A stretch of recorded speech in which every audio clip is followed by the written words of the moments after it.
Kirk, how are you this morning? I'm doing well. Good. Welcome to class. This is cinematography at Seneca College. Welcome. So you've been in this business for 22 some years. Yeah, 20 plus.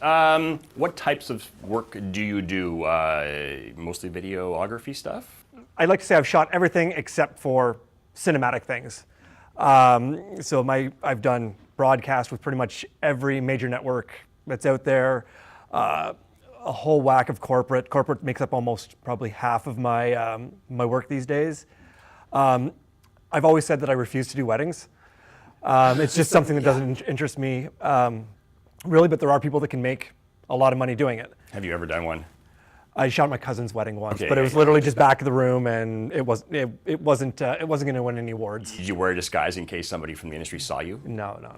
Yeah, I avoid those at all costs. So corporate makes up a fair bit. Yeah.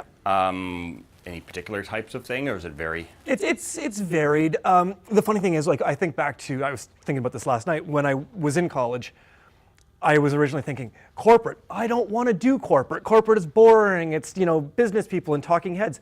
Corporate, and there is some stuff that is rather dry.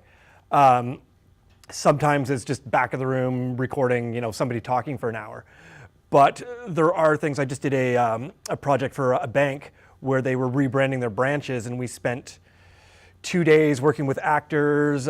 We had Ronin going on, a massive crew of clients, more than the massive crew of production people. There was only 3 or 4 of us doing that, but it was a lot of fun because as much as it wasn't, a true cinematic, feature or short or something like that, it still had a vibe like we were working on a really big production. So in terms of the production and the budget, where do you see the bigger budgets and I guess you for pay between the broadcast or on-air production and corporate? That's a really good question. I don't know. Some corporate can have bigger budgets, especially if you're dealing with, banks that make billions of dollars a year. But overall, my rate is kind of a set rate.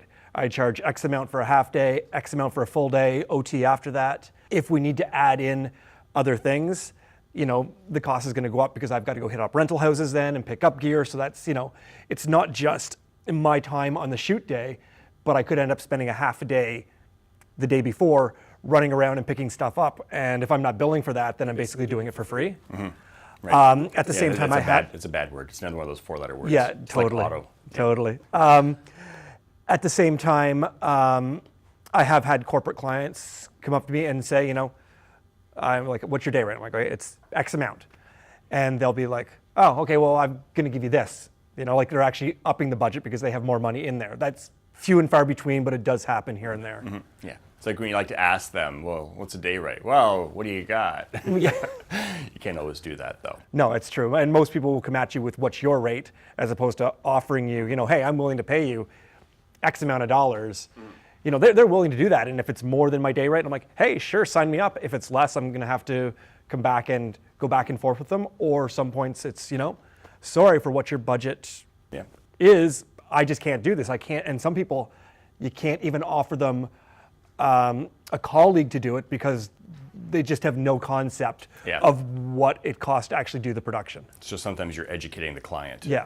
And a lot of times we'll send them running. Yeah. So gear-wise, you have an FS7. I do.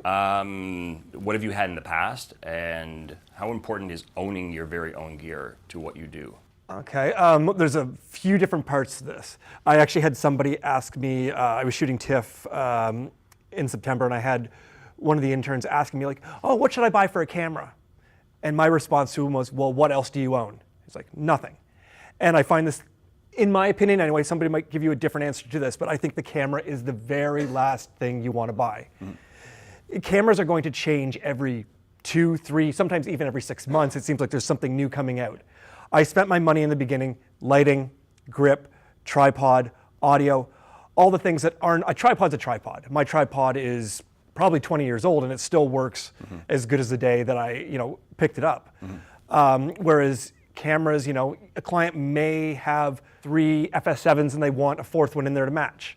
Great, but if they have 3 C100s, 3 C100s, I'm going to have to go out and find that 4th camera to complement so all the cameras match. Yeah, so in the beginning, for me, from a camera point of view, it was very low in my totem pole. I rented big board and, from friends.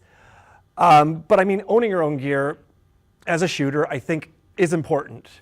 I do know of people out there that, they got out of school, they went out and they got like, a $40,000 loan, went out and just bought a whole whack of stuff and marketed themselves that way. For me, a lot of my client base in the beginning were people that had gear. So I was using their gear, and occasionally, I'd have little small projects here and there. And as I went along, the projects became more, I started making more money, and I could invest some of that money back into my gear. It never hurts to hit up your parents and say, hey, Santa could bring me, smaller stuff. Sometimes it's just a little gack that, helps with your camera kit, but every little thing is something, you need at some point. Yeah. So you've done a lot of field stuff. You've done some studio stuff as well. Yep. Cool. All right. So I got a little story. I'm going to start this off. Snap. Fuck. Take it from there. All right. So twofold. This is a bit of a safety lesson in here, I guess. And you were saying they don't know what cam lock is, right? No, some of them might know what cam lock is. But basically, cam lock is 5 cables, that carry a massive amount of electricity. Like, I should be dead right now. It happened in the right order, though. So yes, it did. Yeah, it was the noise, then you swore. Yes. So it's okay. But basically, there was an exposed piece of metal on the cam lock that was sticking out over the rubber casing, and the 60 amp service happened to be turned on, and I knocked something, and the piece with that exposed metal fell down and came in contact with other metal, and bang! And I scared the hell out of me. Scared the crap out of all of us. I was up a ladder, running lines, and So I mean, a couple things I took from that was somebody actually pointed that out to me. I had a gripper gaffer, and he was like, "Hey, this should be fixed." And I'm like, "Okay, great, I'll look into that." And I did until I almost electrocuted myself. But at the same time, at that time coming into that production company I was working for, I wasn't educated enough on the safety aspects of how dangerous that actually was. So taking from that, if you don't know something and it has to do with a lot of power, ask the questions. Yes. Because I mean, for all intents and purposes, I should be dead right now. If that would have hit me in some way, would have been instantaneous. I wouldn't have felt a thing. Yeah, it was a scary moment. Again, as soon as it was funny because we heard it and I was up the ladder and it was like, okay, well that was the right order. And I was like, Kirk, and there was I think 3 or 4 of us doing that lighting setup that day or something. So and that's a lot of issues that we try to cover in classes. If you see something, if you don't know, ask. Don't think that, oh, I could get hurt and I think that's okay. No, it goes back to there is no such thing as a stupid question. Right, indeed.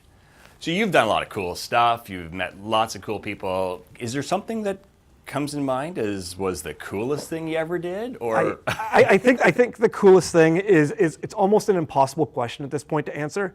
There definitely are things in my career that stick out. I do TIFF. I think I've done it for the past 6 or 7 years. So I mean, I'm doing red carpets, and I use the term met. I mean, I'm not I'm actually shaking hands with celebrities, but I've seen. I couldn't even tell you how many celebrities I've interviewed at this point because it's just the number's well over 200 probably. Yeah. So doing TIFF is always cool. It's it's the buzz of the actual festival. You're in there, you're meeting people from all sorts of other countries who are all there just because it is an international film festival. Yeah. A lot of my travel has been fun. I've been to Africa 3 or 4 times, I think. Yeah. India twice, Cambodia. I was in Haiti 6 weeks after the earthquake. I'm forgetting a couple. I've been up to Northern Ontario where it's just native Canadian communities. Those are great, yeah. There's all sorts of experiences that I've had. It's next to impossible to narrow it down. Yeah, you usually have to, you think about a place, then you first think, oh no, I've never been there. And then you go, wait a second, I was there 3 times. I spent a month there, and you forget about it. Yeah, you totally do, because after a while it turns into a bit of a blur. You're just, okay, I'm done this project, and I'm moving on to the next. Yeah. Is that what you love about the business? I like the variety, definitely. Every day is different. Yeah. So far this month, I have worked for a bank. I've done some stuff with a religious client. I did some stuff for Best Buy just recently. And there's probably a couple shoots in there I'm forgetting. But yeah, the variety really is the spice of life. Like, you can be in studio one day and you can be at the top of a mountain the next day kind of thing. It's a cool business, isn't it? It is. What else do you want to do still? There's traveling is always, if somebody wants to pay you to go traveling, it's always a good thing. Yeah. So I'm always game for more travel. The one thing with travel is it's not like you're on vacation though. You're working long days. You don't have time to sightsee. Like when I was in India, we were doing 15-hour days, pretty much constant for 3 weeks. And by you had no idea what day of the week it was. You had no idea sometimes what time it was because you'd be having a little snooze in the car as you're driving to the next shoot. I'd actually like to get into a little bit, doing some more cinematic stuff. I've taken it upon myself recently to start taking some script writing courses. Cool. So got the bare bones anyways, how to put a script together. So yeah, I'd like to do some sort of short and, eventually, down the road, moving into some sort of feature stuff would be great. Yeah. I've got to find time within my own schedule to do that because I can't ignore what's bringing my bread and butter. Yeah. In order to chase a dream that I'm not getting paid for. Because you need to make money, and not every shoot you do is the most exciting thing out there. There is stuff that's just downright boring, but then there's stuff that's super exciting. And you kind of take a little from column A, a little from column B, and somewhere in the mix between the two is happiness. Excellent, man. Well, it's been great talking to you. Thank you.